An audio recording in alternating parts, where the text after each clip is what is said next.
Hello, Kyle here from Gild with another video, and you might notice that I'm not sitting in front of my desk today. Today, I'm at the opposite end of the studio in front of a paper backdrop. This behind me is black paper, and there's a light right down here behind me that is pointing at it to kind of light it up a little bit to separate me from the background.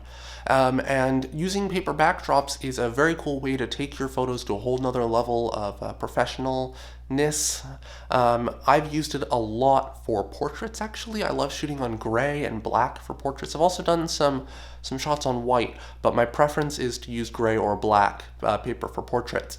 I've also done a lot of product photography on these paper backdrops. I've shot on white in order to kind of have your photo blend in with a web page or what have you. I've used gray to preserve the colors and really kind of make things that have really interesting tonality kind of pop from the background. And then black is a really cool way to get kind of a moody look and make your product totally stand out from the background by the way you can light it.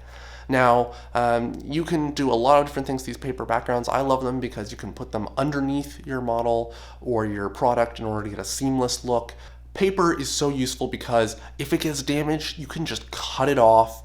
You can cut off the damaged portion and then just roll it out a little bit more, and it's relatively cheap. These rolls, depending on what size you get, they're somewhere between $30 and $100 for a roll. You can get them at almost any photography store. I get mine online, and they're super cheap, and it's really nice being able to just kind of roll out the paper and get really awesome shots. But if you have multiple backgrounds, so behind me I use black paper, white paper, and wood in this studio. I don't have any gray paper at the moment, and I like to switch between them. So if I'm photographing with a product or a model, I might take one photo with each of those things in order to kind of to mix it up and have options to show a client.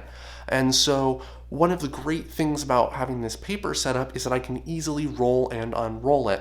But in order to properly show how this all works and how I set it up, we're gonna have to go back in time to before I first set up my paper. So behind me is my wood wall, and I'm going to be hanging rolls of paper on it. So in front of me, I have a package that is going to be helping me out with that. I haven't opened this yet, so we're gonna take a look at what's inside here. So we have, once we open it up, we've got these metal brackets. There's gonna be one of these on each side. They seem pretty heavy duty. They're solid steel, which is good because they're gonna have to hold up all the weight of my rolls of paper. And there's a bunch of little miscellaneous parts in here, screws and things. These are fine, I guess. I think I'm just going to use deck screws because I have a whole ton of those sitting around. And now that we get that out of the way, we can see there's these boxes here that, so these have the rollers in them. There's the chain. The chain's made of plastic. So I'm not sure how well that's going to hold up over time, but we'll see. I can always replace it with an actual chain, I assume. The rollers are all plastic, so I'm not quite sure how that's going to hold up. We'll have to see. So there's 3 of these. You can do 3 different rolls of paper. I think it's going to hold up all right. In terms of setting this up, the process is relatively simple. Just the first thing you got to do is you got to make sure that you have everything measured out so you're actually have enough width for your rods. I have that previously measured because I built this wall to have these rolls of paper on it. So I know everything's going to work out all right. And you got to put some holes in the wall. I chose to mark where the holes are going to be and then pre-drill them just to make sure that everything was going to line up properly, and also because I noticed that the clearance between where the holes are and the part of the bracket that sticks out was not going to be large enough for me to get an electric drill in, so I was going to have to drill these in by hand. So I wanted to pre-drill just to make that process a whole lot easier. This was a pain in the butt and took me forever because I had to screw in these really long deck screws by hand. I probably could have used shorter screws, but I wanted to be a little bit overkill so that these don't pull out from the wall.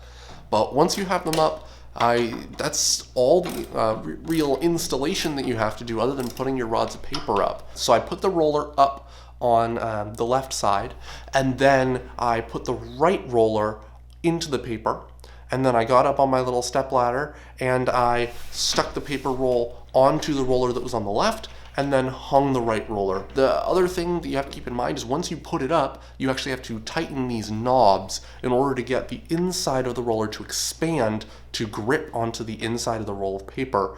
That's actually what's going to keep the paper from unrolling itself. Once you have all of that installed, you go ahead and you take your chain, hook it over the top, put your weight through. That's kind of what's going to hold your chain down and prevent it from flying all over the place while you're rolling and unrolling paper. And then you just have to rejoin the chain. It was relatively easy. I thought this part might be a little bit more complex, but once I figured it out, it was super simple. And that's all it takes to get your own paper roll system. Before I did this, actually, I tried building my own solution just out of lumber, but that had so many problems. There was no way to prevent the paper from unrolling, so I had to clamp it shut with lumber clamps up top. And what that meant is every single time I wanted to roll and unroll the paper, I had to get up on a ladder in order to do so. That took way longer. Here you can see exactly how long it took. It took over a minute. And now that I have these new rolls of paper, it takes so little time and it looks really cool. It looks professional. And of course, I don't have to climb up on a ladder every time, which means I don't have to have a ladder in the studio anymore. Hopefully you enjoyed this video. I know I enjoyed making it. If you'd like to help me out, I do have a merchandise store. You can buy t-shirts like this one and hats like this one. I also have tote bags and all sorts of other fun stuff. And the link for that is down in the description. I also appreciate if you subscribe, like, all that good stuff. It really helps me out a lot. And if you want to share this video with an aspiring photographer you know who might like something like this, then that would also be helpful. Helps me out a lot. So until next time, toodles and good luck in your studio adventures.